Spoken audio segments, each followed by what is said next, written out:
And a very good evening to you. It's Sunday night, Sunday the 20th of June 2021. A very good evening to you, and welcome to tonight's United Kingdom Talk. Back up in Lincolnshire now at the Chapel Hill Marina up here, and a nice drive up here as well. It was Friday night. I have to say, I finished doing the karaoke on Friday, usual time.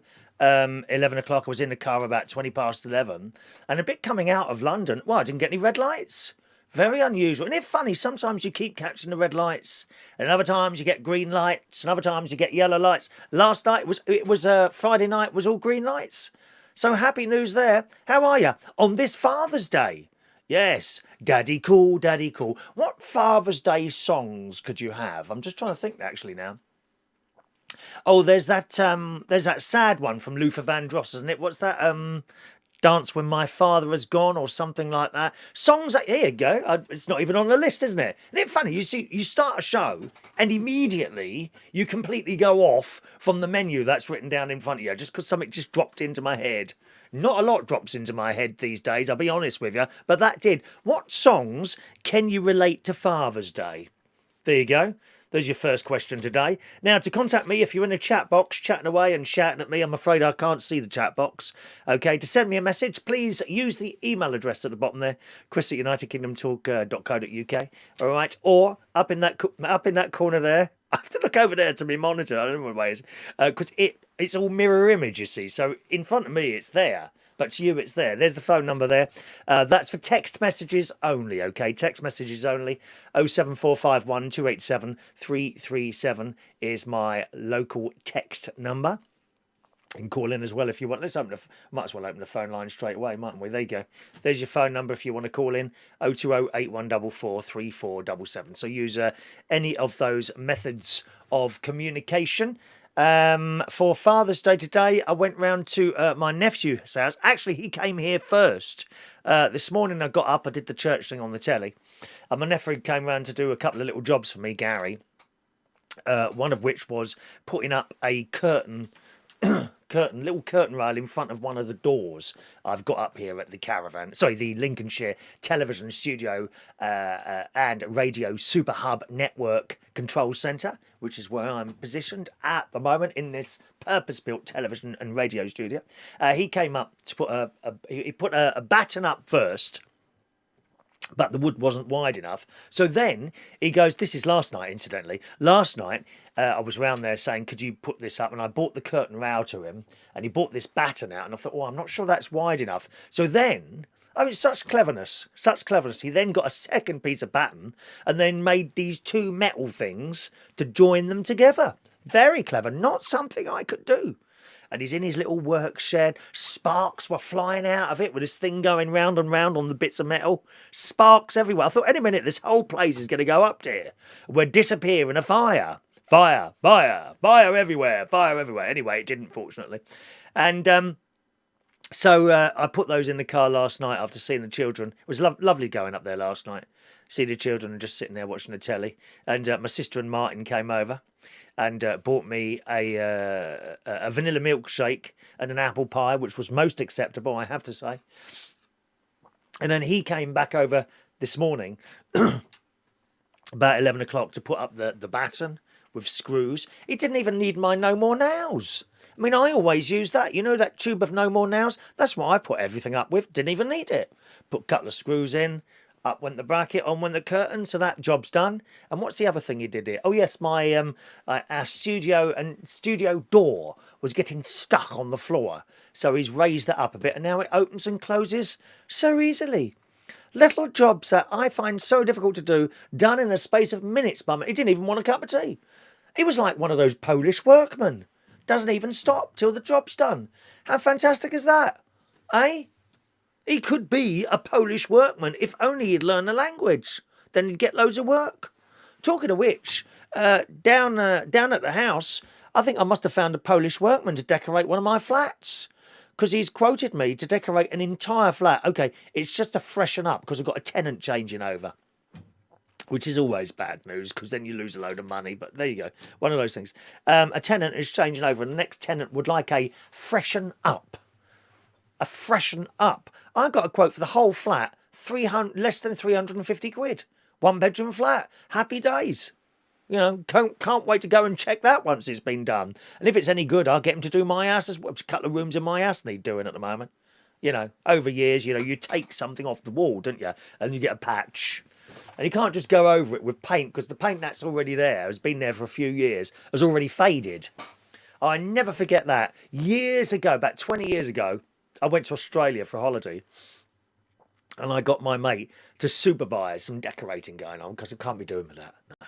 So he came, he was living in London at the time, I think, so he came up and stayed in my house. And I got back and it had all been done, and I was sitting there, I said, "What's that over there?" And he's like, "What?" I said, "That bit's a slightly different colour." "Oh, I didn't think that bit was painted well enough, so I just went over it. Don't worry, it will fade." I'm telling you what, 20 years later, it never bleeding did. It was always there, this little patch of a similar, well, the same colour, but it just didn't work because the rest had been done with a roller. Isn't it? Anyway, he did what he does, doesn't he? So that's good news. So my nephew came over and did that today. A little bit later on in the afternoon, went to my nephew's house, and his wife cooked us the most delicious dinner. I have to say, delicious dinner. For me, it was vegetarian sausages and all these vegetables and stuff. And she was a bit concerned because she hadn't done the vegetarian gravy. She said, "Oh, I haven't got any vegetarian gravy." I said, "Oh, that's all right. I'm not like one of these lefty snowflakes vegans, dear." Oh, for God's sake. Oh my God. Oh, I've accidentally had some beef gravy. That's it. My life is over. I can't cope. Oh, ow. Oh, I can't cope. I've got anxiety now. Oh, it's the worst thing that's ever happened to me. I've accidentally had a bit of non-vegan gravy. I can't. Oh, please, let me join a group. Who can I ring up? Can I ring up LBC? Perhaps I can get in the papers with this. And then you see them in there, you know. You see these vegans or vegetarians in the paper, and the faces, you know. They when the papers go round and get these photographs of people who have accidentally become anxious due to accidentally having roast beef gravy. Look, they always got to put this depressing face. Or could you look a bit more depressed, please? You know. I'm not like that. I tell you, it was absolutely delicious, the dinner. Not only that. She got me 2 whacking great big bars of Galaxy chocolate as well for a later time. And for pudding, we had this homemade lemon cheesecake and a little bit of chocolate cake as well. I just don't care today. Didn't care. So that was nice. She also sent round with Gary 2 chocolate, not chocolate eclairs, you know, those breakfast things. What are they? Croissants. I don't know. I thought they'd come from France. Croissant. Do you have to say it like with a French accent? Croissant. Croissant. Croissant. Sorry, Mr. Macron. No, you can't have our fish. Go away, dear. Go away. Go away. Off. Trying to get our fish. Oh, they weren't fish-flavoured croissants, incidentally. They were chocolate croissants. Oh, I only had one this morning, and I've just had the other one before I came on to broadcast this worldwide famous television programme, especially for you tonight. So that's what I've been doing. And it was nice, again, seeing the children. They were mucking around in there. And Martin and Sharon came over for the dinner as well. And the children had made their dad... You know, my nephew, their dad, all little things like cards and stuff like that. And he was given a barbecue set, you know, like a box of forks and things to do the barbecue with. And these little, I didn't know what they were. They were little forks like that with 2 prongs, only that big. And what are they for? What? They're to eat corn. Corn on the cob, which actually I quite like corn on the cob. Do you like that? Oh, with butter? I'll have it. You know, naked, so to speak, without butter or anything like that on it. But, yeah, these little forks, and they dig in the side of that. Very nice, and like a spatula turning over thing, and all sorts of stuff for the barbecue. And also a selection of, like, torches on, like, a telescopic torches. So it's like a car aerial, and you pull this thing up, and there's a bendable torch on the end. And I told great nephew Harry that was for bumhole inspections. And he just laughs. I said, "That's for bumhole inspections." And another thing they had this telescope thing, and it had a light on and a mirror at the other end. And Stacey, that's Gary's wife, was sitting at one end of the settee and Gary's at the other. And he's got this thing and he's holding the mirror like that. And so he can see his wife's face and he's talking to her like that, which got on her nerves. So a lovely morning, really. Did you do anything today for Father's Day? If your father's still alive, perhaps you did something. Or maybe they're not here anymore. You might have gone to a grave or something like that to visit them. You know, it's not an easy time, is it? When someone's passed over and you have like a Father's Day or a birthday or indeed Christmas or something like that. But what did you do? Let us know. Send us a text there, 07451 287 337, or an email, chris@unitedkingdomtalk.co.uk, or you can call in if you want to, 020 8144 3477. It's a local London number, okay? You won't get charged the earth. It's not premium rate. Local London number, 020 8144 3477 is our phone number this evening. Some text already coming in on the show today. Hello to Mandy Davenport. Congratulations to Mandy and Mick today. They have become grandparents again. Wonderful news. On Friday to a beautiful granddaughter, Darcy Lily Ray. Darcy Lily Ray. That's a nice name, isn't it? Congratulations to Mandy and Mick there. I'm sure you're very proud there, aren't you, my loves? Hello to Rachel Wheatland. Good evening, Rachel. Hello to Gary Ross. Evening, Gary. And, of course, Leslie as well. Good evening to Diane Jebb. Evening, Diane. Hello to Sherry Parish, who says, good evening, Chris, and happy Father's Day to all fathers out there. So that's quite nice, isn't it, eh? Happy Father's Day to everyone who's watching there. Evening to Paul in Cornwall. Evening from Paul and Joe this evening. Evening to Jason Hughes. The delightful Mark Bowles is here. We have a different picture up here, of course, of Mark. Well, let's have a quick look at Mark Bowles. There he is. There he is, smiling as usual, Mark. Hello, Mark. Is that, I sent you a little message earlier. Is that, I don't think that's that face that I was mentioning earlier, is it?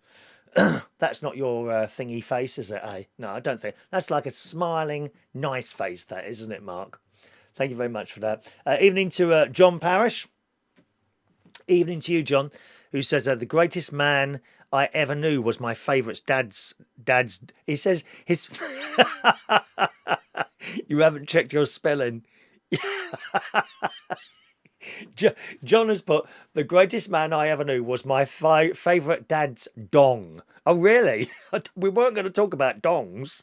Not really. But if you want to, John, a little bit odd character, really. He said, at last you're here. TV's getting worse, so we're happy to listen to you waffle for a couple of hours before bedtime. It's hard going, this show, isn't it, eh?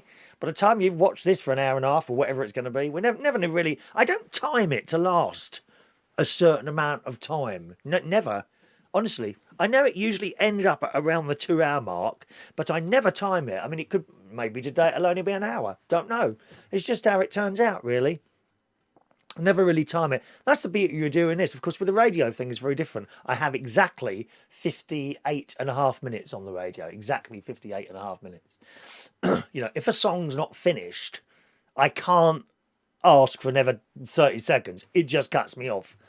So you have to be quite good with the timing there. The only thing is, of course, the way the internet works. Timing, the clock on your screen is not always exact to the second of the time at the other end. So sometimes that's why you get little gaps sometimes. You will have noticed, sometimes the beginning of the show or the end of my show going in, well, never the end going into the news, but the beginning of my show or indeed any of the other shows on Reach on Air. Sometimes you get a gap between the advert and the next presenter starting, which at 9 o'clock tomorrow morning will be me.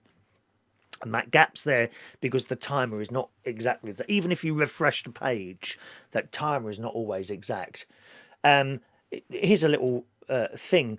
When I start my show, it starts off with beeps. It goes beep, beep, beep. There are actually 9 beeps altogether. Daniel Woodhouse will love this piece of information. He loves anything like this. I play 9 beeps altogether. It goes do do do do do do do do do do. Okay. If you hear all 9 beeps, okay, then it's come to me bang on time. But you don't usually. And I start those 9 beeps, again, because of the way the clocks work, I actually start those 9 beeps 4 seconds before my start time, trying to eliminate any gaps, because I can't stand gaps. I just think it's so amateur when you hear gaps on the radio. But with the technology as it is at the moment, that's just how it is, you know. Anyway, John says, I can't remember where I got to in that thing there. At last you're here, dear. TV's getting worse, so happy to listen to you waffle for a couple of hours before bedtime. Just had a rhubarb and custard delivered to our house by a lovely caravan buddies. Lovely. All are lovely people on our site, just like yours. Oh, wonderful, John. Because you know, Jeff gave me a big bag of rhubarb a couple of weeks ago, and I made that massive rhubarb crumble. I've had half of it, and the other half went in the freezer. Really like. Is rhubarb? Is that very expensive? That stuff? I don't really buy that stuff in the supermarket. It's so easy to grow, isn't it? You just buy your crown from the, I don't know, garden centre or Sainsbury's home base, someone like that. Put it in the ground, and it just keeps coming back. That rhubarb I've got has got to be in the ground over 20 years now, 25 years, because I remember my mum going and picking this when she bought all this rhubarb in. I said, "Oh, have you picked some rhubarb?" She said, "Yeah, I thought I'd make a crumble." And I went out there, well, there was none left. I always thought you had to leave a couple of stems in the ground.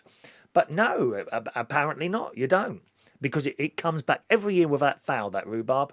Every single year. And it grows quick. You don't see anything.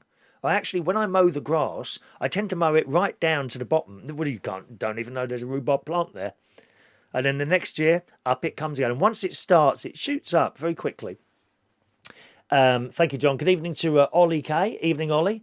Did you spend some time with your dad today, JK? What did you do for him? Did you get a card or sort of anything like that at all? Do let us know, Ollie. All right, evening, Ollie.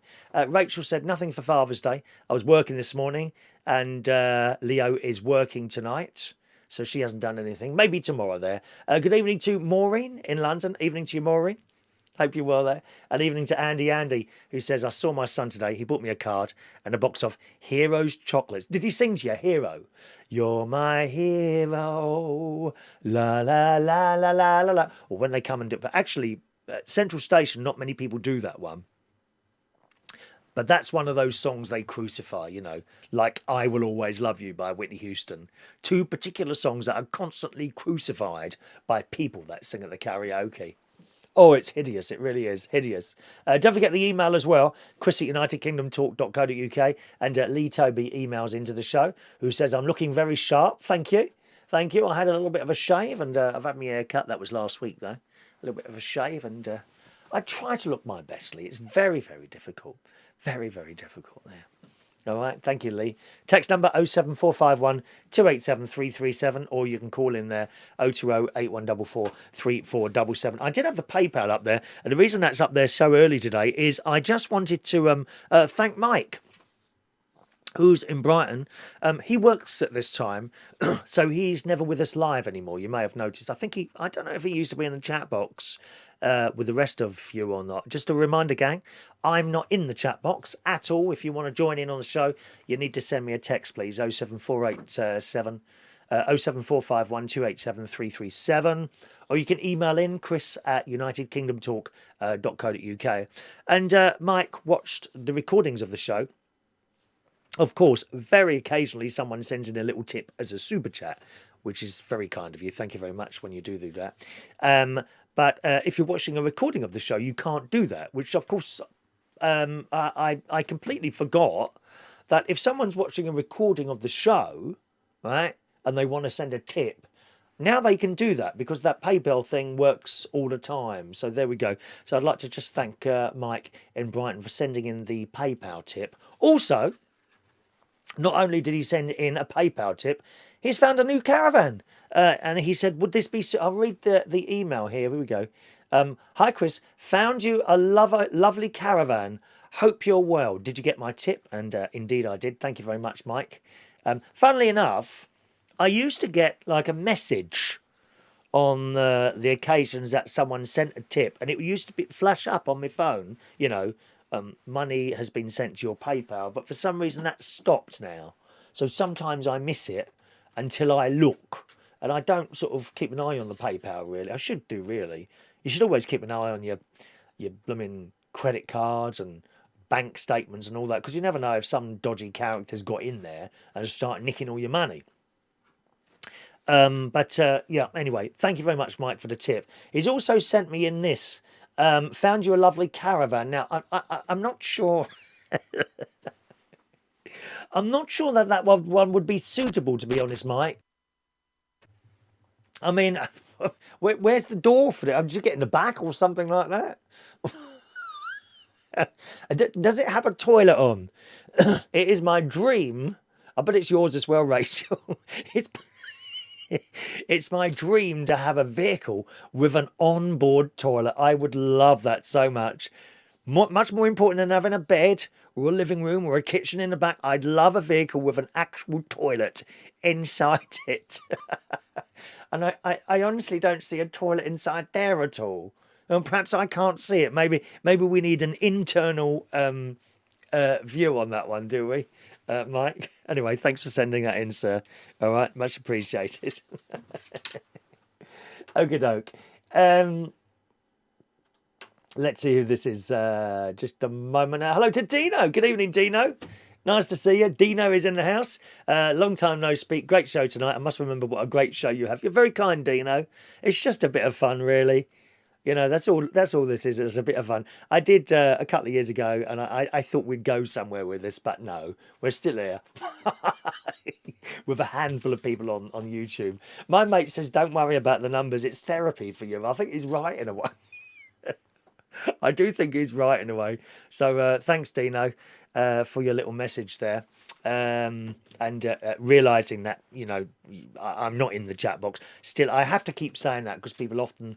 Why isn't he answering us? We're in the chat box. I'm not in the chat box. It's just too busy to be able to pull out messages for me among everyone else chit-chatting away. And besides, there's a lot more people do watch the show. Actually, as Daniel Woodhouse pointed out, I think the other night, he said something like there was lots of people watching and yet only a certain amount in the chat box. There is always many, many more people watching either live or the recorded show than are in the chat box. And that's why it works so well, you know, to just send in a text now and again, or indeed an email, Thanks, Dino. Hope you're well there. Are you still in contact with Lonnie Gordon? Oh, I love her. You know, happening all over. And what's the other one I like? If I Have to Stand Alone. That's my favourite one of hers. If I Have to Stand Alone. I love that. I've actually got the instrumental version of that. I think it was on the B-side at the time. And I use that sometimes in the morning as a music bed. That is a little bit of music I talk over, because my talking bits are quite long between the records. They're like 2 or 3 minutes long. And sometimes I just play that behind me while I'm chit-chatting away, you know. Thank you, Dino. Rachel says, just put a portable loo in your boot, Chris. No, I want to be able to walk, get up from the seat, you know, pull over, possibly on a double red line, and just pull over and then walk, get up from my seat, walk to the back, open a little door and then sit there and do my business. Be wonderful. Wonderful. You know how it is with IBS, my love? When you got to go, you got to go. You know, it's awful, isn't it? It's just awful. Evening to Vera. Hello, Vera. Why don't you... Era? Who's Era? Hello, Vera. Vera in London. Says, why don't you take your driving seat out and put a toilet in? Oh, you mean your passenger? You mean the passenger seat? I could have a commode. You could have a commode, couldn't you? You know, instead of the driving seat, you could cut the bit out of the middle. And then you could just sit there and go at will. You know, I'd rather have, if I could just have a hole in the bottom of the car. The only thing is, in the winter, that would get very cold, wouldn't it? You know, it would get very, very cold in the winter as you're driving along. It's -5 degrees outside. Good evening to Peter. He's in Woodhall Spa. Good evening to Peter Lake. And here we go. Yes, Dino, he works with Lonnie Gordon. You may remember her. She was a very popular singer. 1980s, 90s, and now, of course. He's bringing her back to the UK after the pandemic. That's Lonnie Gordon there. So fantastic news there. Good. Right, what else have we got today? She's in love with her alien. Oh yes, we often see these stories. You never know if they're true or not, really. But this woman is in love with an alien. There's the little poster that was advertised in the show today. Why is it when we talk about aliens, they always seem to look like that, don't they? I've said before, when we talk about life, it's kind of the scientists that have decided what life actually is. I think it's got to breathe, it's got to eat something, it's got to poo something out. I think that's their definition of life, something like that. But of course, life may exist as something completely different that we don't understand, isn't it? I mean, look around you. Those clouds up there that go past. Perhaps that is a form of life. Could that be a form of life, those clouds going past? They look at us and can't understand what we are, and we look at them and we think they're just big things of water. Perhaps it's like lightning. Lightning, is that a life? A very short-term life? And if you think like that, then you go out into the outer space and all that. There must be all sorts of different types of life that we can't comprehend at the moment. But you often get these people who write to the newspapers. We don't know if they're telling the truth or they're mentally disturbed. A little bit like myself, completely and totally and utterly mentally disturbed. Have been for years. Have been for years, as great nephew and niece will tell you. Huh? Well, this one is in the Daily Star yesterday. This lady claims she has fallen for an alien. She has fallen from an alien after being abducted by a UFO. Anyone seen a UFO? Again, that's something you always see in the papers, don't you? You see these photos. But of course, you know how easy it is now to doctor a photograph. It's so easy. Not only a photograph, but videos as well. You go and look on YouTube and there's like videos of Boris Johnson and Joe Biden dancing together. It's very easy to do now. No, okay, you probably look at those ones and you can think, oh, well, someone's made that. Yeah, okay. But there's other stuff. I've seen, certainly on TikTok, I've seen that I'm on one of, who's the Russian bloke? President Putin. I'm on what says it's President Putin's TikTok, right? And he does stuff. 1 minute. Where's that gone now?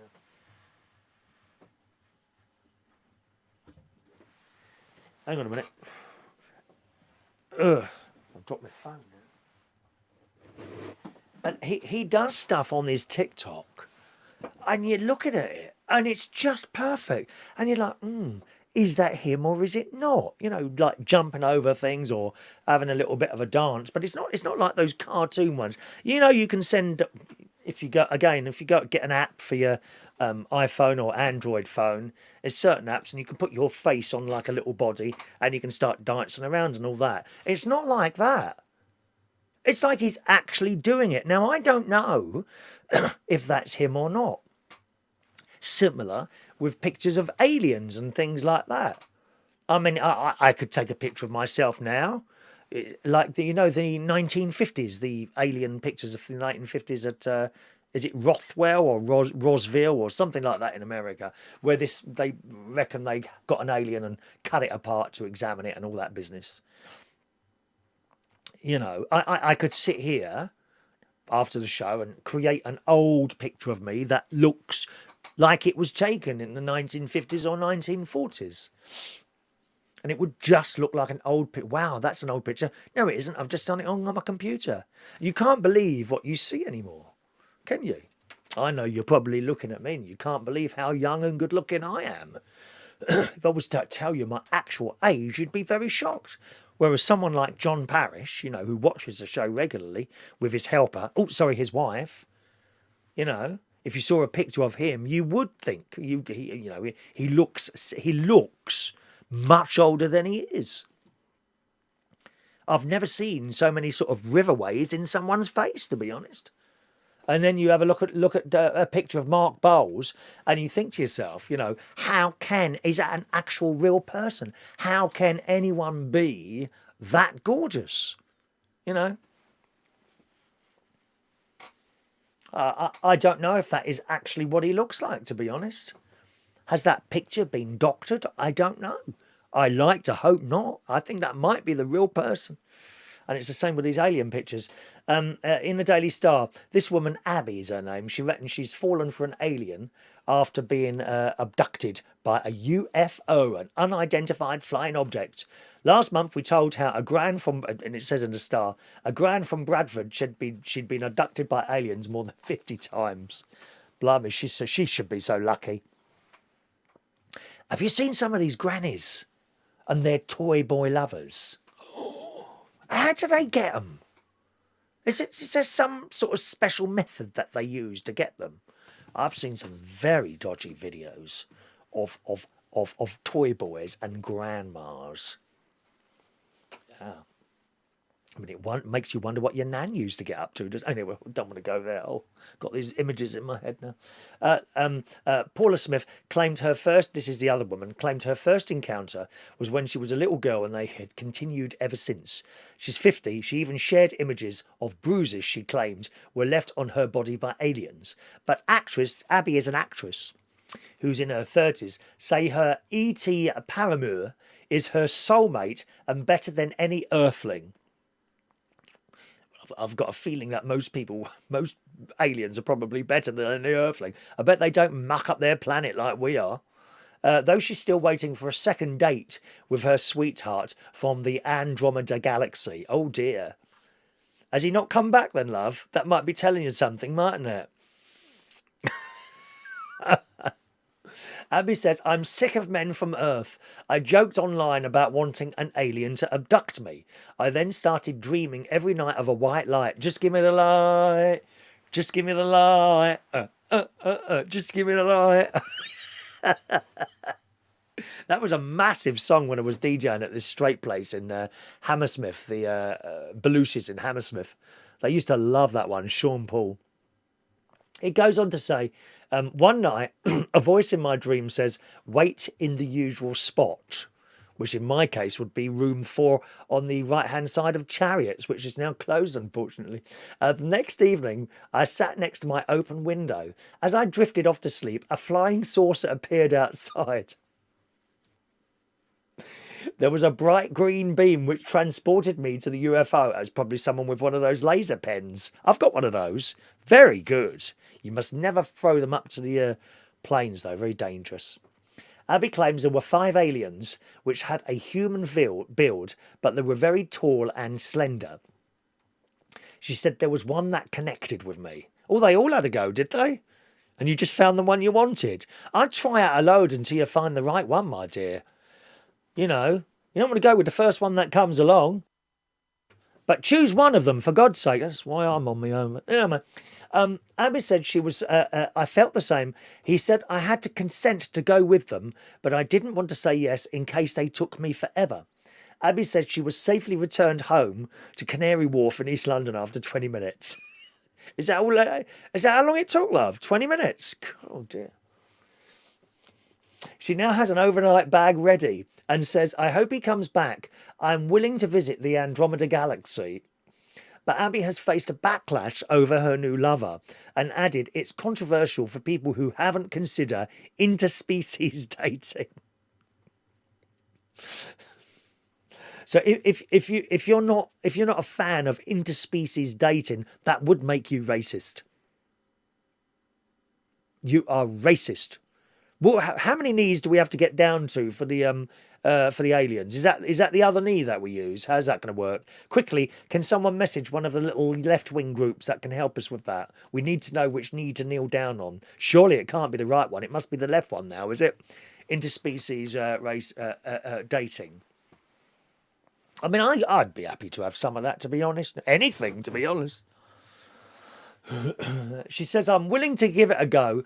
I'm going to be the first person to normalise interspecies dating. So there we are. She's fallen for her alien. Dear me.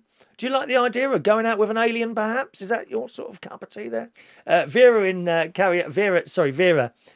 London says, my ex was an alien. Were they really? Oh dear. Maureen's there. I've just finished watching the 3 episodes of Time. Very good. Thank you for that one, Chris. Yes, highly recommended for you. That's on the iPlayer. Those of you still playing your TV license, I am one of them. Still playing my TV license. But yes, there's a program called Time, starring Sean Bean. Sean is an excellent actor. You'll know Sean Bean if you watch the train thing on Netflix, Snowpiercer. He is Mr. whatever it is, the bloke who's in Mr. W, Mr. Winfred. Mr. Winfred is played by Sean Bean. Well, he's also the main character in a programme on the BBC iPlayer called Time. It's 3 episodes long, and it's about this bloke that goes into prison for the first time and his experiences and how it all works. It's really good. Really good. And you'll be hooked into that within 10 minutes, okay? So glad you enjoyed that, Maureen. Rachel says, have you seen the film called Paul? Great alien film, bit rude and funny. I don't know if I could watch anything rude, Rachel. You know me, dear. You know, I spend most of my time seeking out new hymns on YouTube and that sort of thing, you know, orchestral versions of stuff. I don't know if Shania and Vectis is with us tonight, but I was asking the other day, and I went on one of the Catholic organists' Facebook groups. I don't like to usually go on there. Oh, they're full of it. They are. Oh, they're so important. You know, they see someone, I don't know, and I'm not a fan of nuns playing guitars. Oh God, no. Folk masses, they're called folk masses. Don't get me wrong, nothing against nuns. I like nuns and all that business. But when you go into a church and you're expecting to sing to your heart's content, and then 2 nuns appear and start playing guitars in fact, slower than the speed of a snail. I was in church once and I saw 3 snails at the bottom of the church just as you came in. The nuns started playing the hymns. They'd finished. The snails had gone round the entire church 3 times in the time it took them to play the bleating hymn. Oh, ding, ding, ding, shine, Jesus, shine. Oh, come on, give it some oomph, dear. Oomph. That's what we need, oomph. Do you like oomph, Mark? Mark Bowles, do you like a bit of oomph? Do you make that noise?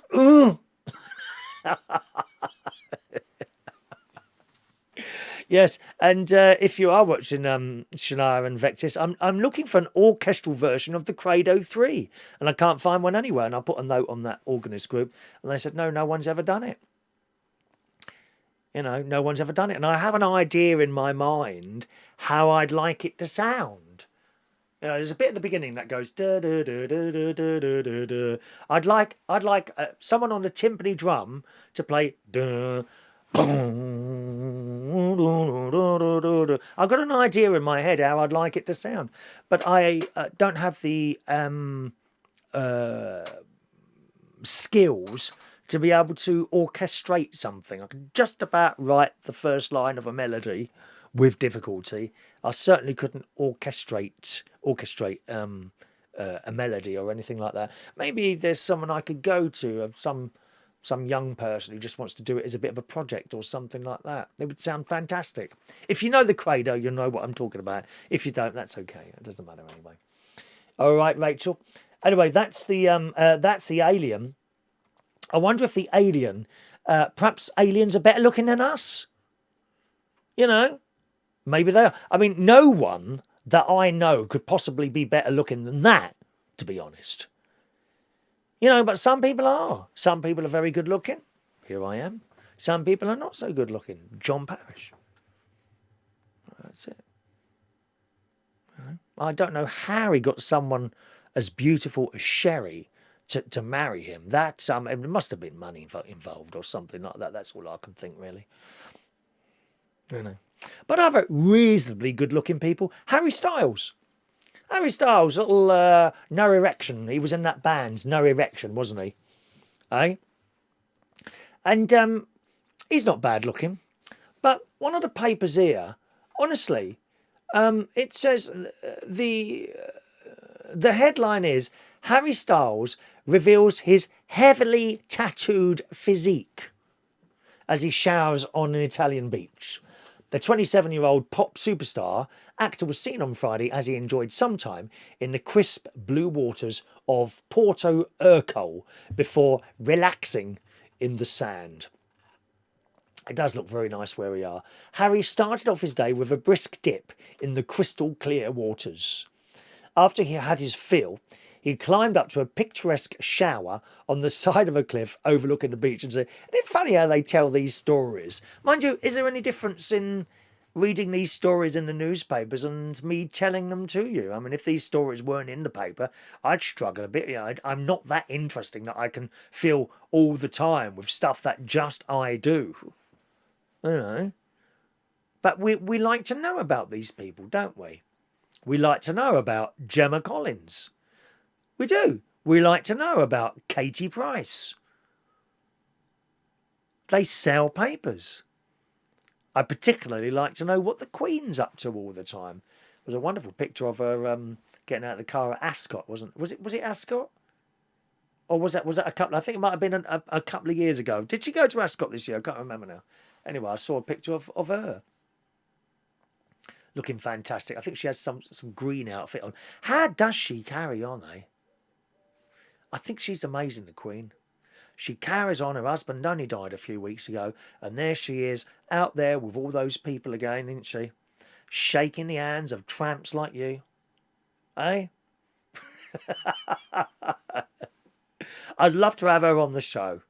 I would go out to Selfridges in London and buy a completely new, unused tea set if the Queen was ever coming round here, my dear.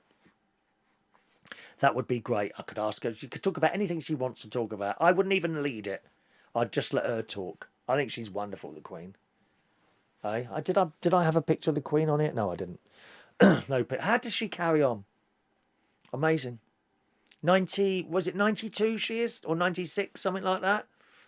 And there she is, in and out the car, unassisted. She gets in and out on her own. No one pushes her in. You know. Amazing. Anyway, so the reason I'm talking about Harry Styles is the headline in the paper. I'll read it to you again. Harry Styles reveals his heavily tattooed physique. Now, I want you to have a look at Harry Styles' heavily tattooed physique. Look. Where? I mean, yeah, there's a few tattoos on there. That's hardly heavily tattooed, is it? I mean, I'll be honest, my mate's got a lot of tattoos. He's got more than that. That is not heavily tattooed, is it? Oh, dear me. It's not, is it? Have a look. Is that heavily tattooed? Have you got any tattoos on? We've talked about tattoos before. So, another piece of misnews in the newspaper there, I think, really. To be honest, there's not heavily tattooed. I don't have any tattoos. I gather that my what's the word? My colleague at Capital Radio, Roman Kemp, who's forever on the phone to me. Oh, hello, Chris, how are you? What he wants me to do is start my show later after his, because I get all his listeners. All these youngsters quickly switch over at 9 o'clock. He's got no one left. You know, only his dad, you know, who listens to him in between re-singing Gold to himself in the bathroom a few times. From Spandau Ballet, Roman Kemp, on the phone to me. Please, oh, hello, hi, Chris. Could you finish your any chance you could start at, well, not really, no, 9 o'clock is good for me. That's why I do it at 9 o'clock. I'm very lucky to have that 9 o'clock slot. It's only because someone gave it up that I grabbed it quickly before anyone else got it. You know. One of those things. Little Roman Kemp, this is up. How did we get onto him? One of my colleagues in radio, Roman Kemp. Oh, that's it. One of my colleagues in radio, Roman Kemp, I gather is having a tattoo or has had a tattoo and it hurts. That's why I haven't got one. It hurts. Little needles going in and out. As it makes some sort of picture in there. If I had a tattoo, it would be a big love heart with Mum and Dad and Lee on it. My son's name. That's what I'd have on there. Look, bigger Mum and Dad, I think. There on my well, it's like a breast. I mean, look at it. It's like a breast. You know. There's women out there. Victoria Beckham, she'd love a pair like this, my dear. I'm telling you that now. Huh? I don't know what size cut these are. I will have to get a bra soon unless I get on this bleeding weight thing. John Paris says, Mark has a tattoo of you. Guess where? Probably on his arm, Mark. We don't do filthy stuff here, John. I'm sorry, your mind is like a gutter, dear. We do try and keep it clean, especially for the Catholics. Head of the Catholic Church, Shania Steele, who watches this show intently. She does, although she hasn't messaged yet, which probably means she's not there. Oh, she might be hosting Rosary tonight. She hosts the Rosary as well. Vera, I've got 2 tattoos of a tiger. I like big cats. I like big cats. I love them. Again, on TikTok, there are people there who work in zoos, and some of them have got pets, tigers and things as pets, and they seem to be quite comfortable. They literally go to sleep with them in their little enclosures and places like that. I mean, I'd be a bit worried, because you know how it is, sometimes you wake up, you feel a bit hungry, don't you? What if you've got a bloke laying in front of you, or a woman laying in front of you? You might lose an arm, or worse than that, a head. I suppose I could do without one arm or a leg, but a head? You know? Perhaps that could be a new thing, headless people. Perhaps we could have a load of headless people in the House of Commons. Might make a lot more sense out of them then, wouldn't it, eh? Both sides. Mandy's got tattoos, 39 tattoos. Soon to be 40, and she still wants more. She's covered in them. I mean, do you know what I mean, Mandy? That is not someone covered in tattoos, is it? He's got a few here and there, but that's about it. Anyway.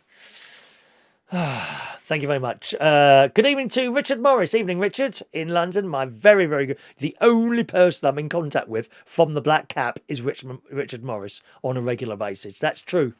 Thousands and thousands of people I worked with and entertained there in the 18 years I was there. The only person I'm really in contact is Richard Morris. Oh, and Adam the plumber. Adam the plumber. Richard said if you look carefully at Roman Kemp's leg, he had a tattoo done for him by Ed Sheeran. Oh, I remember that. I remember him having that done. He says, by the way, tattoo has 3. It's in... Oh, tattoo has 3 T's in. Please pronounce all of them. Please do not forget to pronounce the 2 in the middle. Tattoos. Tattoo. Tattoo. Tattoo. Tattoo. Tattoo. Tattoo. Is that okay, Richard? Tattoo. Anything else you want to mention while I'm here, dear? I take it all on board when people criticise. All of it, dear. All of it. Thank you, Richard. Nice to hear from you, sir. Nice to hear from young Richard today. Anyway, that's the tattoo boys. All right. Were you in the Scouts and Guides? Anyone in the Scouts and Guides? And what badges did you get? I was in the Scouts. And the Cubs, we didn't have beavers. Beavers are the very young ones. They're now before Cubs, but we didn't have beavers in those days. I would imagine, and we've done this subject before, I would imagine it's very, very different now in the Scouts and the Guides. It's probably very, very different there. All sorts of red tape, and the leaders have to pass all sorts of tests and all that business. When I was in the Cubs, if you wanted to be a leader, you just turn up and said, I'd like to be a leader, and you watched other people doing it, and then you just did it. I would imagine there's all sorts of non-child abuse certificates. I don't know what they're called. Non-child abuse certificates and things like that that you have to comply with and sign and be checked. CBD or whatever it is, something like that. See, some sort of check to check that you haven't abused children or anything like that. There's all sorts of stuff like that now. And the red tape and the health and safety. Oh, it's health and safety. Can't do that. No, I'm sorry, you can't throw that child over the balcony. Health and safety. They might hurt themselves. You know, you can't have common sense anymore. No, you've got to subscribe to all these rules and regulations. But it says in the Daily Mail, children can sharpen their financial decision-making skills this summer thanks to a new badge being offered to those who are part of the Beavers or Cubs. It's the first new badge in 3 years and is part of a collaboration between the Scout Association and the bank HSBC. And it's a blooming good idea because a lot of people, including many adults, have no idea of money. It comes in one hand, it goes out. Not quite sure where it goes, how much is going there. Even older people don't follow their bank statements. One of my aunties, in fact, she don't really. I said to her the other day, well, what you pay for electric and gas? Oh, I don't know. It just goes out on a direct debit. Now that's completely alien to me. My father taught me all about money and to make sure you had enough coming in to go out and all that. And if look forward and see if it's going to go down or up, then you can look into the future and make your adjustments now before you get into trouble. And I've always been fairly good at that. If heavy bills coming, as you well know, if you're a regular viewer, beginning of this year, they just kept coming. These huge bills, all to do with the flats, a lot of electrical work because the government changed one of these blooming certificates. You send someone in. So you send someone in to give you the certificate, and they always find work to do. Always find work. Well, I can't give you the certificate because this, and this is and then bang, £1,500 gone out. Well, that kept happening at the beginning of the year. So now I've had to cut back on what I spend out, to try and get it back in there now. It's gone out. I was able to pay it, But I've always felt, once if you start dipping into those savings, once they start going down, it's so easy to, I had 10 quid out of there. Oh, I just have another 10 now. And then it rolls, doesn't it? And I'm very good at stopping that rolling, okay? But a lot of people aren't. Like I say, my aunt, she don't even know what she pays for gas and electric. It just goes out on the direct debit. And to me, that's completely alien. And if the parents don't know, neither will the children. I don't think when I was at school we were taught really about money and finances and things like that. You've got to be on the ball to know what's going on. It says in the Daily Mail, the Scout Association said we need to start helping young people develop these skills early. So this is a new badge. What badges did you get in the Scouts and Cubs or Guides? Or perhaps there was some other youth group that were in Boys Brigade. I think John Parrish was in the Boys Brigade, if I remember rightly. John, were you? Presumably they had some sort of badge thing or something like that. The badge aims to build on the decision-making abilities young people already have to increase their confidence in choices around money. And when they are young, it's difficult to teach them. I mean, when my youngest nephew Jimmy was about 10, right? When I used to come up here to visit them all, we would go on like a night walk. At the time, I was working every night until sort of 3 or 4 in the morning. Of course, you come up here to visit, everyone goes to bed at 9 o'clock. And I was just, I didn't know what to do with myself late at night. Couldn't go to sleep. So I used to go out walking late at night, sort of 9, 10 o'clock at night. And when Jimmy was 10 years old, he would like to come out and walk with me. And we'd be walking through Woodall Spa, which is near where I am now, where they lived, looking at the stars. Sometimes I think he had his bike with him. And we'd be walking around and I would just explain to him. And then we got onto the subject of money. And I said, if you start saving for a house now, you'll be so pleased you did. That he was 10 then. He's now 23 or 24, one of those two. He didn't do it. It's one of those things. And great niece Evie as well. I remember on holiday, her mum, Stacey, gave her some money for her birthday. Right? She could not hold on to that money. Every time we saw a shop, she wanted to go in the shop and see if there was something to buy. I'm not quite sure, because of course I've never had to teach a child about money. I've given little tidbits here and there. But how do you teach a child, right, you've got £5 there, but you don't have to spend it. And I think it was about £5, but she could not hold on to that £5. She had to go in these shops and see if there was something to buy. And I would say to her, I said, well, I mean, you're just spending it because it's there. What if in 2 weeks' time you're in another shop and you want to buy something, but you've already spent all the money just because you had? And they do. They go into shops. They're only children, completely understandable. They go into shops and they'll see something to buy and they'll buy it. And within 2 minutes, that's it. Don't want it anymore. Fed up with that now. you know. The story goes on to say the money coaching, this is the new badges that the Scouts are giving out. Just a reminder, gang, if you're in a chat box and you're trying to send me a message there, I don't see those. You need to send a text, please, 07451 287 337, or give us a call, 020 8144 3477, all right?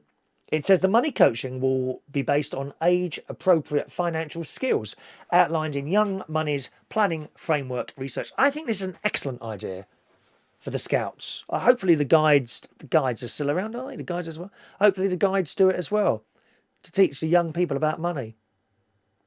It will focus on inclusive learning and teach children about how their financial decisions impact others. It will also help children support them with struggle with numeracy using practical activities so that children learn about money by engaging in various practical activities. Now, where it says it will help them with numeracy, I was not good at maths at school. Some people go, oh, can you do your times table? I can do bits of it. You couldn't say to me, what's 8 times 7? And me give you the answer like that. I'd have to work that out in my head and it would take a little while. Okay? Algebra, forget it. Not a clue. I sat there bored to tears in maths and most of the other lessons, funnily enough. I wasn't, I went to a very good school, really good school, but my academic skills were just not there, you know. I honestly don't think everyone can learn something from opening a book and listening to some boring teacher. If the teacher makes it interesting, then yes. So maths, no. Trigonometry, things with triangles and protractors and all that, not a clue. Not a clue. Money, yes.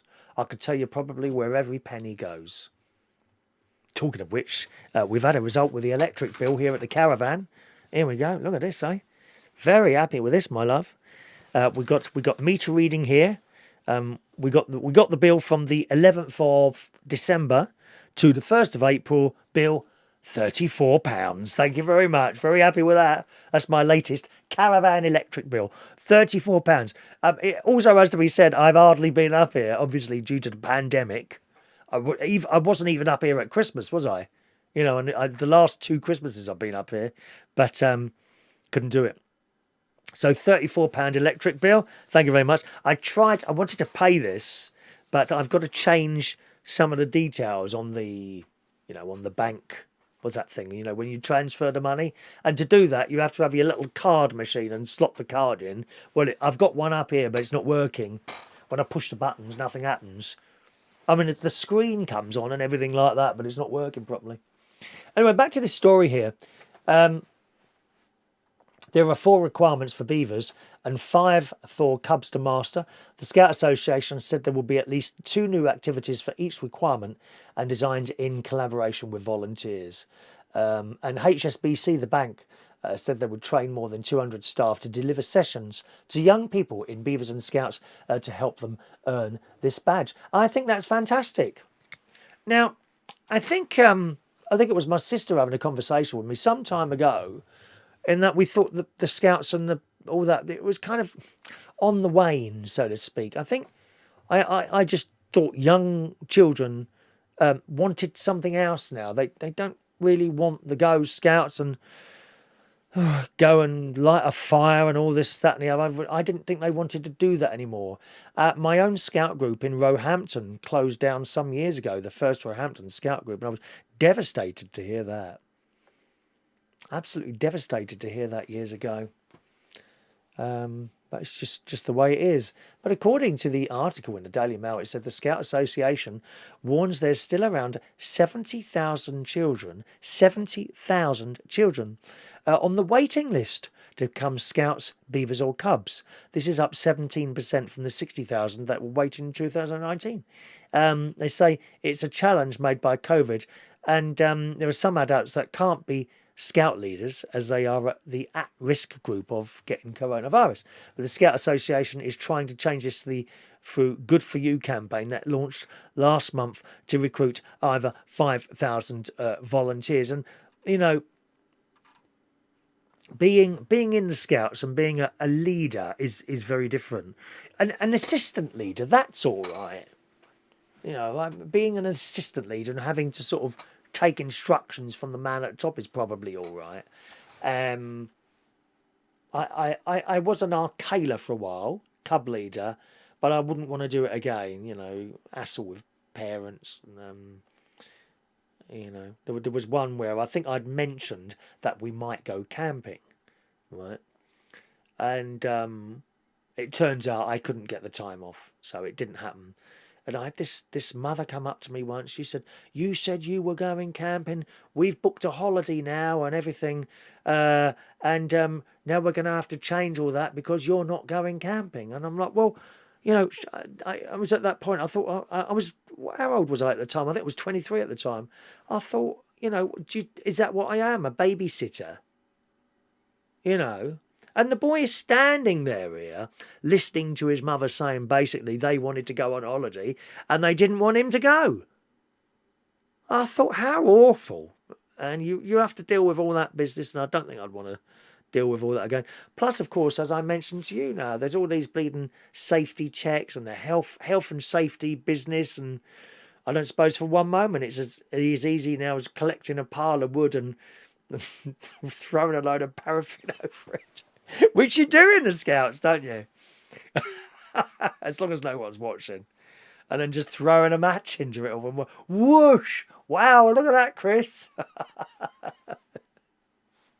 It can't be the same now. Plus, of course, we've got all these abductions and things going on. Maybe that always happened, you know, on Scout, not necessarily on Scout camps, but perhaps children were always abducted and we just hear about it more now? Or it happens more now? What do you think? I mean, I don't know what Scout camps were. There was no security on Scout camps or anything like that. You just turned up in your car, booked into the office and set up your tent, and that's it. Get on with it, mate. You know, I would assume these days there's probably fences around them and cameras and all that. We never had anything like that. It's sad times. That's sad times. It says the Scout badge comes as a new report. Reveals half of UK parents struggle to talk to their children about money. More than half of parents struggle to talk to their children about money matters, with 3 in 5 not regularly discussing finances as a family. Well, I mean, my dad taught me about money, but he didn't sit there and discuss the bills and stuff like that. Anyway, interesting. So, did you get any Scout badges or anything like that in the youth group that you were in at all? Evening to Paul in Amsterdam. Good evening, Paul. Oh, there's Mike in Brighton who sent the tip last week. Here you go. As you're there, Mike, as you're there, you can have the tip noise. Are you ready for the tip noise? There you go, Mike. Thank you very much for the tip. I had to send you that, my love. All right? That's fair enough, isn't it? Thank you, Mike. Mike says, good evening, Chris. Just woke up and your face was the first thing I saw. Well, it's not the first time, is it, my love? If I can take you back about 25 years, Mike. Is it 30 now, is it? He says, it could have been a lot worse, like my reflection in the bathroom mirror. Or you don't want to upset yourself that early in the morning, my darling.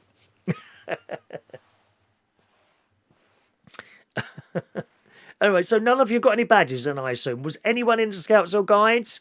No one? You're all as thick as planks and no one got any badges. Is that right? Am I to assume that? Because no one's answered that question. I had loads of badges. I had the camp cook. And a bloke had to come round to your house, actually. And there was a camp cook and there was a cook's badge. And a bloke, one of the leaders, had to come round to your house and you would cook a Sunday meal, basically. You know, and there I was, I don't know, 14 or 15 years old, doing the Sunday dinner. The potatoes were in the oven and all that. And Mum and Dad were in the living room while I did the dinner. And got a badge for that. I'm trying to think of other stuff. I think there was various sports badges. I never got any of those because I wasn't very sporty, really. Great nephew George is very sporty. Oh, he does everything. Swimming, football, rugby. He does it all, George. Very athletic. He's in Cyprus at the moment. with my niece. She had a bad chest infection last week, but she's got better now. Yeah, I'm just trying to think what other badges I had. I think I had scientist's badge. You had to do some sort of scientist's experiments or something like that. Anyway, that's the old scout story there. While I was at my nephew's house last night, you shouldn't really put cups on the floor, should you? Right. Especially when there's children around. And she's made me this cup of tea, Gary, Stacey, Gary's wife, and I've put it on the floor right next to my foot. Guess who kicked it over? So embarrassing, dear. I'm the one that kicked the damn thing over. So sorry about that, Stacey. But after that, it was like a little military operation. So there's me in there. There's my nephew. Actually, I think Stacey, yeah, she was sitting there as well in the other chair. And the two children were in there. And I'm like, I kicked this tea over. And oh, my God. And Stacey says, quick. Well, it was like a little practiced military operation. Up jumped Evie, 9, and Harry, he's 8, straight out into the kitchen. Harry comes in with this big roll of, the paper dipping things, were they? Kitchen roll. Evie came in with a tea towel, and they're on it. It was amazing, really. It was like an alarm had gone off. Beep, beep, beep, beep, beep, like that in someone's head. And very quickly, it was all cleaned up. Didn't have to lift a finger. Well, I did. I went out and got a towel because obviously the tea towel was a whole cup of tea. And they've got a wooden floor in there, so you've got to pick it up very quickly. Very, very impressive. Very impressive. Like I say in the list of things we're talking about today, it was like a small, fully trained army, the two of them there. Very impressed with that, I have to say. Did you have the heating on at the weekend at all? I got to say, I got up here Friday morning at about 2 o'clock in the morning, and I was quite cold. It was like 12 degrees outside. And if it's 12 degrees outside, the inside of a caravan is probably a little bit colder than that when you get here. And I did have the heating on for about half hour before I got in. I got up here. See, Friday night, I get very tired Friday nights after work now, which I don't get me wrong, I'm not unhappy about that. I'm very pleased about that, because during the week, when I've got nothing to do at night time other than this, I'm not. I go to bed. I'm not tired. I'm going to bed because it's bedtime, not because I'm tired. But on Friday night, of course, I work, and probably the worst part of the job is the 2.5 bleeding hours it takes to get there. So Friday night I would have got up to go to 3:30 in the afternoon because I have a couple of hours sleep in the afternoon. Left the house at 4 o'clock, got to work, done the job, come up here. The time I got up here, it was about 2:15 a.m. in the morning. I got the bags in. As I got in, I thought, I better turn that heating on in the bedroom. So I put the heating on in the bedroom just for half an hour and closed the door because I've got the summer sheets are on. And if it's cold and you've got summer sheets on, that's extra cold because it's like that different material to the flannelette winter sheets, isn't it? So I put that on, and it made a huge bit of difference, and I got into my nice, warm, cosy bed. I didn't leave it on all night, just turned it off then and went to sleep. And I slept right the way through until the next morning. During the week, I go to bed midnight, something like that, go to bed, and I'll go to sleep fairly quickly, even though I'm not tired, but I'll wake up 2 or 3 times. Not on a Friday, I don't. I get in that bed and I'm out until 8 o'clock the next morning on a Saturday morning. Does make a difference. Anyone else have the heating on at the weekend at all? Did you have the heating on? Paul Adamson says, I was awful at maths at school. Bottom class until the first computer arrived, then I found out how numbers and maths mattered. Ended up in the top maths group. Well, of course, you're a bit younger than me, Paul. We never had computers at school. There was no computers in schools in the 1970s. There was none. Abacus. We had abacuses, like Diane Abacus. Diane Abacus. She's the excellent maths person who resides with the Labour Party. She's very good at maths. Diane Abacus. Old Alex Bellsfield calls her that. Diane Abacus. Don't forget, gang, if you're in a chat box and you're trying to talk to me there, I don't see those messages. You need please to either send a text 07451 287 337 or an email. There's my email address, chris@unitedkingdomtalk.co.uk, and I do try and keep an eye on both of those coming in there. Was anyone else crap at maths? Who else was crap at maths? Who was bad at maths and yet is good with the money? Knows where the money's going, or do you just, the money goes into your account and it goes out and you're not too bothered about it as long as it doesn't go into the red? I check my bank account every night. I worry that someone might have got in there and has started taking money out as well. And the earlier you know about that, the better, of course. I check everything, the credit cards. The only thing I don't really check that often is PayPal, which is silly in case someone sent me a tip and... I want to thank them for that. So I had the heating on, and I woke up in the morning, and I don't know about you, but I just dropped my clothes on the floor. Do you do that? And I'm putting my clothes on, and I noticed in the carpet it was a little black thing, tiny little black thing, which looked like a fly, but it wasn't flying, and it was wriggling in the carpet. So I thought, I wonder what that is. And I squashed it quite easily, like that, on the carpet with my foot. No, it's not moving anymore. Right. Anyway, so I got the Hoover out. I thought, I'll Hoover that. And then I noticed another one. And another one. And I thought, oh my God, I've got an infestation here. That's a good word, isn't it? Infestation. Do you like that word? I thought I must have an infestation here. And so I squashed everything I could see and then hoovered. And I got my can of Raid out. I've got Raid, which is like an insect spray. I thought, well, maybe they are some sort of fly that haven't got the ability. They might be young flies. I don't know how it works. That have not yet got the ability to fly. So I sprayed. I didn't actually spray on the carpet. I don't think you're supposed to do that. I basically got the Raid, closed the window, sprayed in the air. I put the bed on the side, under the bed as well. There wasn't like a nest or anything. And there wasn't any under the bed. They were kind of in the bit that's between my bed and the wall. I mean, maybe they came off my shoe. I don't know. But I sprayed in there, closed the doors and the windows, went up my nephew's last night, I think it was. By the time I come back, turned the light back on, and there wasn't anything else wriggling away in the carpet. Tiny little things they were, like full stops, like about the size of a full stop. Tiny. Wriggling. They were wriggling. I don't like wriggling insects in my carpet. Anyway, I give it another hoover and put the bed down. In the morning, I've had a good check this morning and this afternoon, and they're not there. So I think the Raid has got them. It's very good, that stuff, isn't it? It's like the flea spray. You ever used flea spray from the vets? Not to be sprayed directly onto pets. You've got that little stuff that you squeeze on there. But about 20 odd years ago, I had fleas in the house come off the pets, and it makes you feel so dirty. And they multiply so quickly, if you leave them. And I've told the story a few times. But basically, eventually, I went down the vet's, in a quiet voice.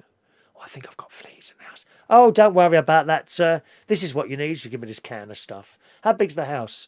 I said, well, it's 3 bedrooms. She said, okay, you need 2 of these. The only thing is they're £16 each, which 20 years ago was quite a lot of money. So it was 30 odd 2 of it. I said, well, I'll take 3. She said, no, you won't need 3. 2's enough. She said, what you do? She said, try and get it around the sides. If you can't get it all, don't worry about it. Spray it around the sides, then spray it in the air, close the doors and windows, leave the house for a few hours, come back. They won't come back. And I did that just before I went to work. Started upstairs, did all upstairs, round the edges, in the air, closed the door and all the windows. The hallway, every room I did. Went to work, come back again. I opened the door carefully. I thought I'm going to gas myself. I opened the doors and windows. And all these dead insects on the floor. Not just fleas, flies, spiders, everything. Blimey. And they never came back. Not once after that did I ever feel a flea jump on my leg. That's the worst thing. So you feel something jump on there and then you look and it's this little brown thing. You've got fleas in the house. Ugh. Not nice, is it? Vera says I was bad at maths until my mother taught me and I ended up at the top of my class. See, there you go. Uh, all right, Mark, you ready? Ready? So I'm just replying to a message Mark said. Can you send me a picture of yours now, please, as well? Thank you. So a little private conversation going on here. You don't mind me private conversations with Mark Bowles, do you? Huh? So they're the little black crawling things I was telling you about. There's some really stupid people working at the BBC now, don't you think? These lefty woke snowflakes. Or I just can't bear it. I can't bear it.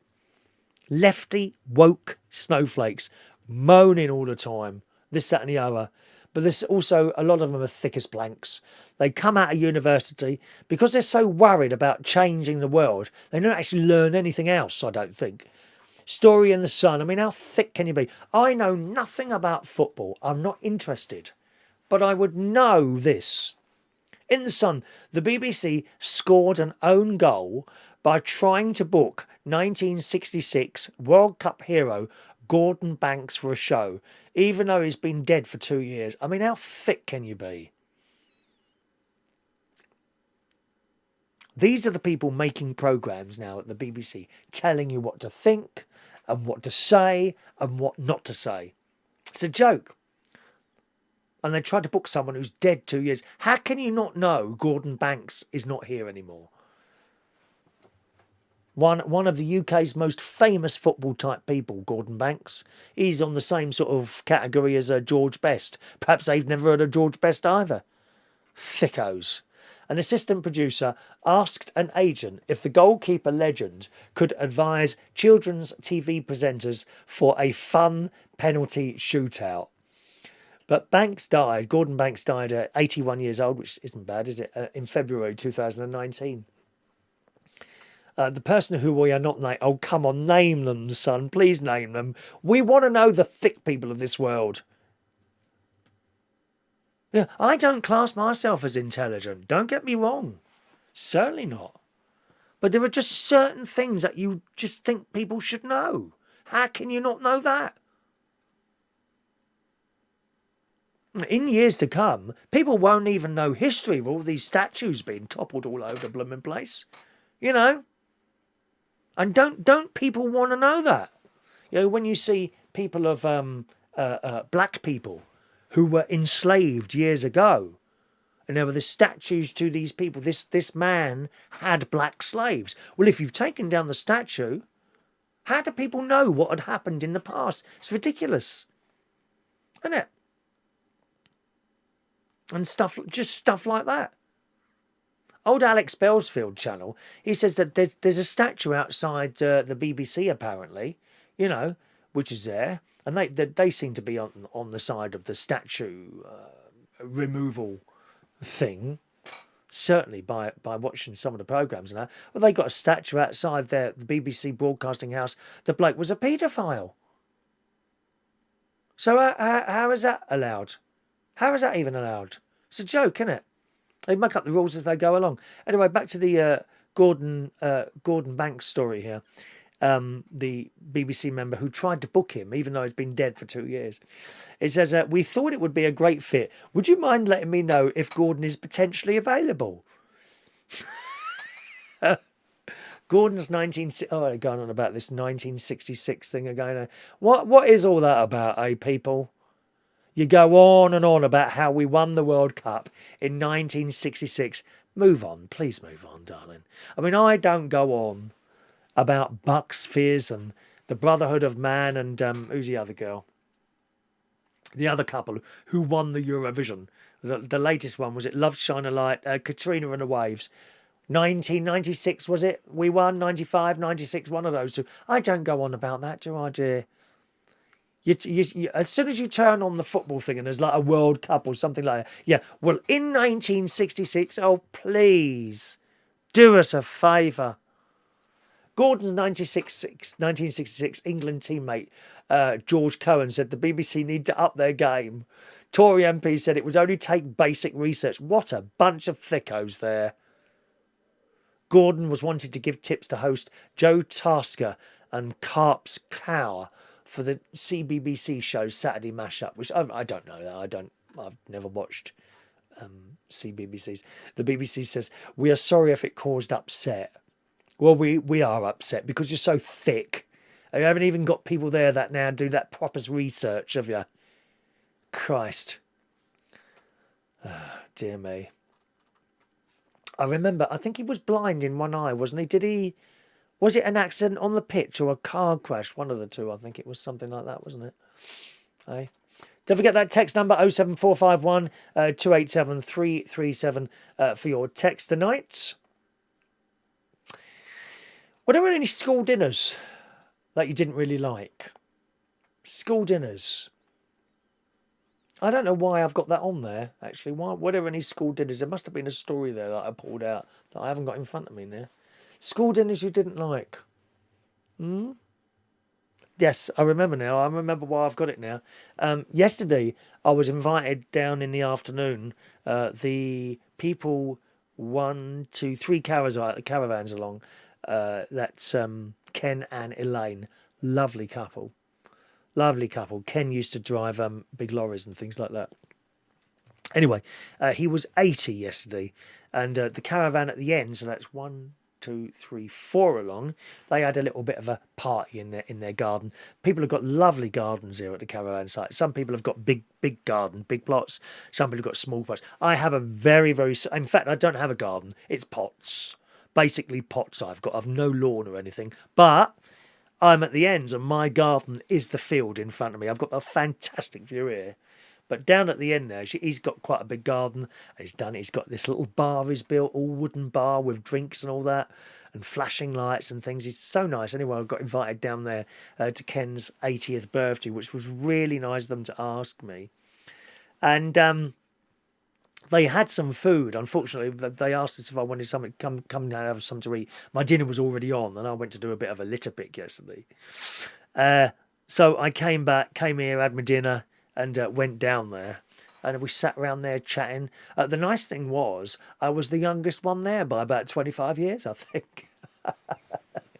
Which was quite nice. So I sat next to Elaine and we had a good old chat. They're all like caravan people there, and it's just nice. They all like a drink. Oh, they do like a drink, some of these people on this site. They get pissed out of their heads. Older people, you know. Old people getting pissed out of their heads. That's okay. There's not really punch-ups or anything like that going on around here, or loads of noise. But it was nice, and the food was on the table. And I said, do you want anything to eat? I said, well, I've had my dinner now. They had meat and potato pie. But they also had a cheese pie.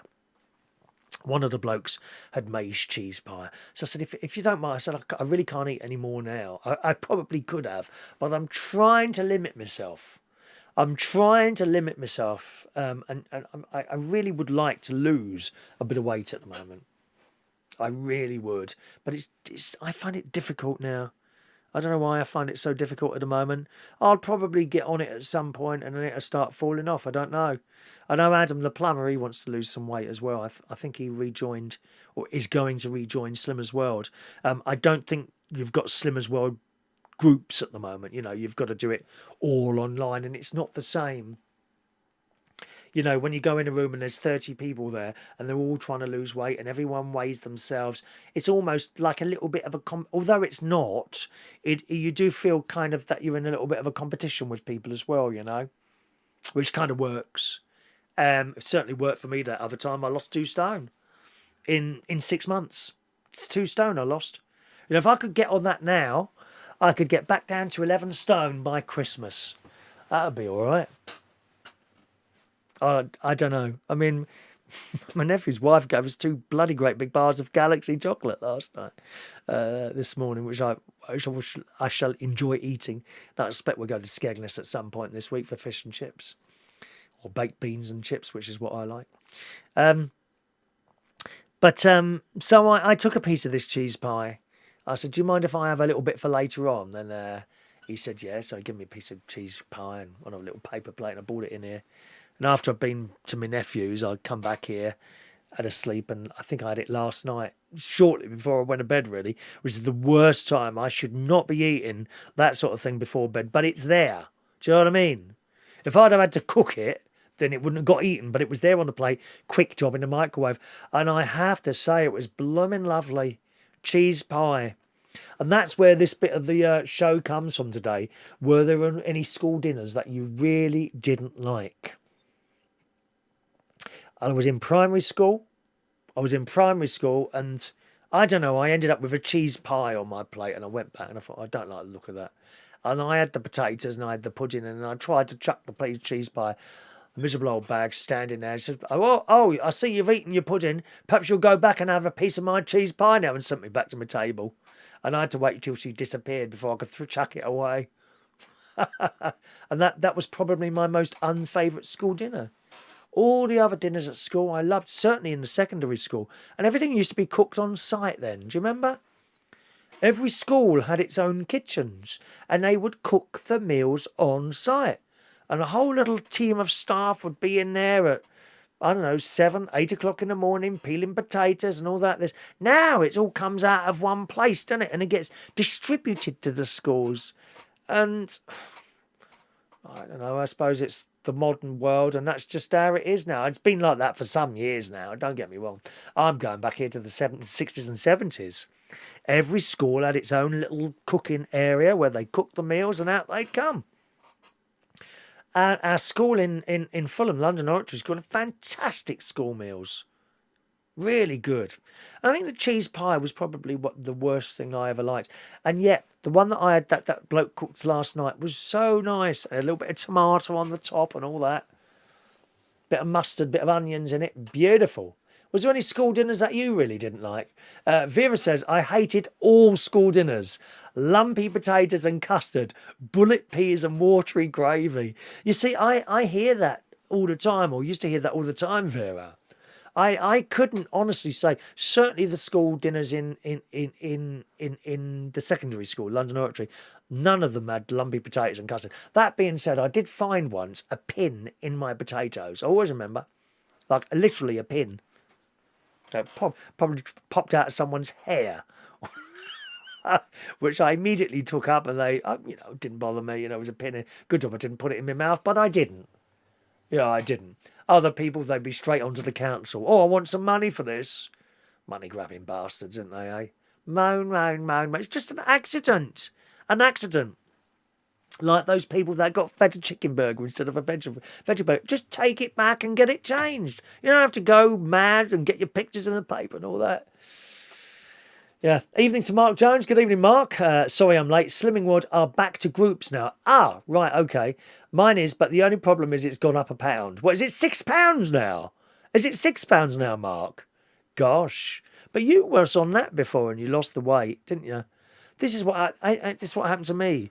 I lost the weight, and I kept the weight off for 6 to 9 months. I kept it off. And then it started creeping up again. It's only £0.5. I'll just have another bag of crisps. Then it's £1, isn't it? And then the third week it's £2, and then that's how it gets out of control. Oh, I can't be bothered with this anymore. Is that the same for you? Hey, well, good on you for going back. I would like to go back to Slimming World at some point. One more story on the show for you today. Could you have a look at your other half, Sherry? I don't know if you'd be all right with this, Sherry Parish. This story is in the Daily Mirror. A couple who tried to mend their on-off relationship by handcuffing their hands together for 3 months. Oh, God, can you just imagine being tied to your other half for 3 months? I'd be all right if it was Mark Bowles, I suppose. I can't think of anything else. Anyway, I just imagine being tied to my sister for 3 months. Oh, Christ, I would never get away from that voice, would I? Huh? Or my mate, come to that. Oh, just imagine having to spend 3 months in the same room as him. That would do my head in, that would. A couple who tried to mend their on-off relationship by handcuffing their hands together for 3 months finally had their chain removed and immediately broke up. Well, you would, wouldn't you? These two, one was 33, the other's 29, in the Ukraine, spent 123 days together, but admitted their efforts to repair their on-off relationship just didn't work. As their chain was finally severed by giant cutters, the pair said they couldn't wait to go their separate ways. I want to live my own independent life and grow up as an independent person. Said the lady, who shouted hooray as she was cut free. Do you want to see a picture of them? Yeah, let's take a picture of them. Blimey, look at this. Let's get a picture there. There we are. There, there's a picture of them having the thing cut off there. Look. Look at those bolt cutters. Blimey. She said, I am finally free, she added. Alexander, who's the bloke who came up with the idea after Victoria said she wanted to break up, thanked their supporters who followed their unusual journey on Instagram. He said, thank you for all supporting us. Look now, we are now at a distance from each other. We were happy and we are now happy to have this experience in our lives.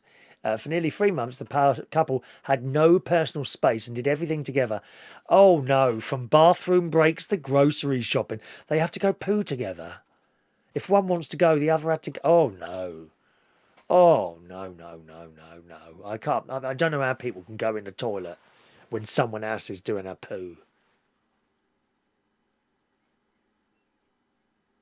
Oh, that's awful, isn't it? Actually, I remember when I was 16 and we was on a scout jamboree in America, a scout camp called Sabumac, I think it was, and you went in the toilets there, and it was like a long shelf with like holes, like a shelf but with holes in. That was the toilets. There were no walls in between. It was like 10 of these toilets all together for the scouts. Oh, it was awful. I used to sneak into the leaders' toilets. They had proper toilets. You know, porcelain. I'm not sitting on a wooden seat next to someone else and having a conversation while I'm having a poo. That's not normal, is it? Well, these two did. Unsurprisingly, the pair said the lack of privacy had cost them their relationship and their wedding plans. The Writing's Been on the Wall, an excellent song by Sam Smith, who is an it. He is a they. He's a they. The Writing's Been on the Wall with Alexander, updating their followers on Instagram about the issues. He admitted difficulties are snowballing.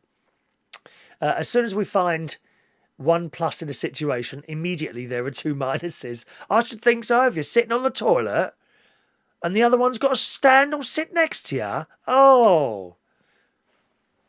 It says the lady wants to get back to the rhythm of her earlier life. And the rhythm of the is a powerful beat. Da da da da da da da da da da da da da.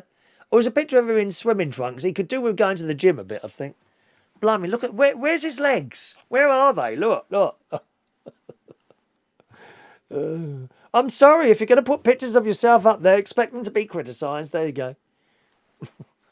There's nothing there, is there? Look, isn't he? He needs to get a few bags of chips there. Blimey. Either that or go out on a bicycle for half an hour. See some muscles in those legs, please, if you don't mind. Anyway, good luck to them. They've split up now, and that's the way it is, isn't it, eh? I meant to tell you, you know the opening video that I used this morning? You know the goose? You see the goose at the end of the video there? He's still around. That's Eric the Goose. Eric the Goose. He's been he sits outside one of the boats at the river, which is just a couple of minutes walk away from here. They got boats that moor up there. One's there's kind of I've never seen it move actually. Beautiful long narrow boat, green it is, and it's got a little windmill on the top for electric and solar panels on there. I don't know how cheap it is to live on a boat. I think you have to have them painted every year, don't you? But this goose sits outside there protecting the boat. Eric the Goose. Eric the Booth. I'm also pleased to tell you that I've managed to get yet another shower out of that gas bottle I've got there. It's still not empty. I had one this morning, actually, before my nephew came over to do those couple of little jobs that he did for me. Wonderful. Can't believe it. The gas bottle is still going. How fantastic is that? I'll just check the emails and that. Let's have a look there. Mike in Brighton says, don't be too worried about your weight. You look great. Well, you haven't seen me with my top off yet, Mike. It's not a nice picture. I look like Jabba the Hutt when I'm sitting on the end of the bed, you know.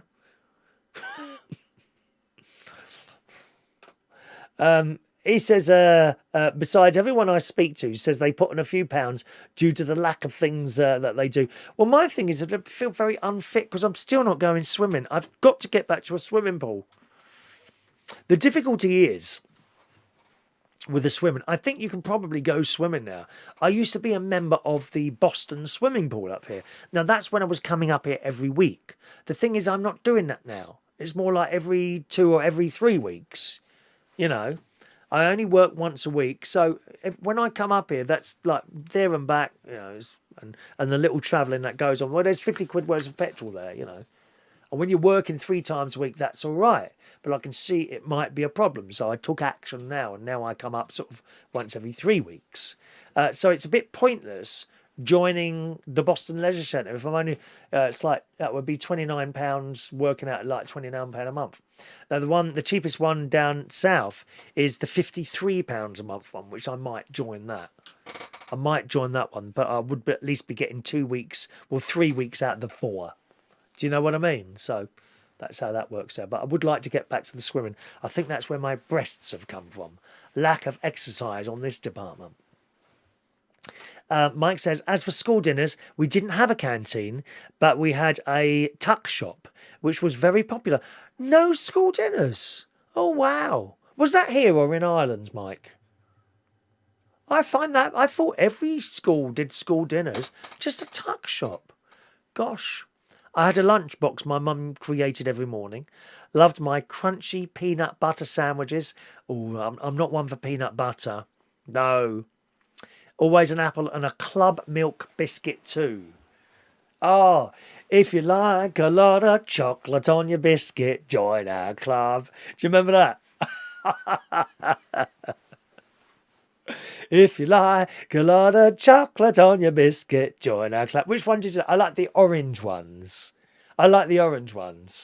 Club biscuits. Always an apple and a club milk biscuit too. Happy days. Yeah, they certainly were, weren't they? Eh? They certainly were. And Vera says, please don't ever take your top off, Chris. I've seen enough of you at karaoke. I kept going over to Vera a couple of weeks. She was at the karaoke, not this week, the week before. I kept going over, threatening to pinch her ears. I couldn't get near them, though. She was very protective of her ears for some reason. I used to pinch my sister's ears a lot. Oh, no, terrible. Alrighty, gang. I think we'll leave it there tonight. Thanks ever so much for joining us on the show this evening. It's been a pleasure chatting away to each and every one of you today. Now, if you're around later on, you might want to give my friend Alan Ross a listen on the radio. He's on there at 12 o'clock, reachonair.com. Okay, reachonair.com is where you'll find my mate later on the radio, Alan Ross. He's very good. Send him a little text. Tell him, Chris Reardon told us to text you. No, it's come from me, all right? I'll be on there tomorrow morning, 9 o'clock, reachonair.com. That's where you can listen to me on the wireless. I say on the wireless, on your smart speaker, on your phone, on your PC. And for those of you that are really, really posh, on your Apple computers. Huh? How exciting is that? Thanks so much for joining us. Our next chat show will be on Tuesday. Will be on Tuesday night at 8 o'clock on this channel. Thanks to those of you that took the time and trouble to share the show on your various Facebook walls. You can still do that sort of as a recording, so people can watch the recording of the show if you do. And if you could just hit the sort of thumbs up, like button on your way out, that will be appreciated as well.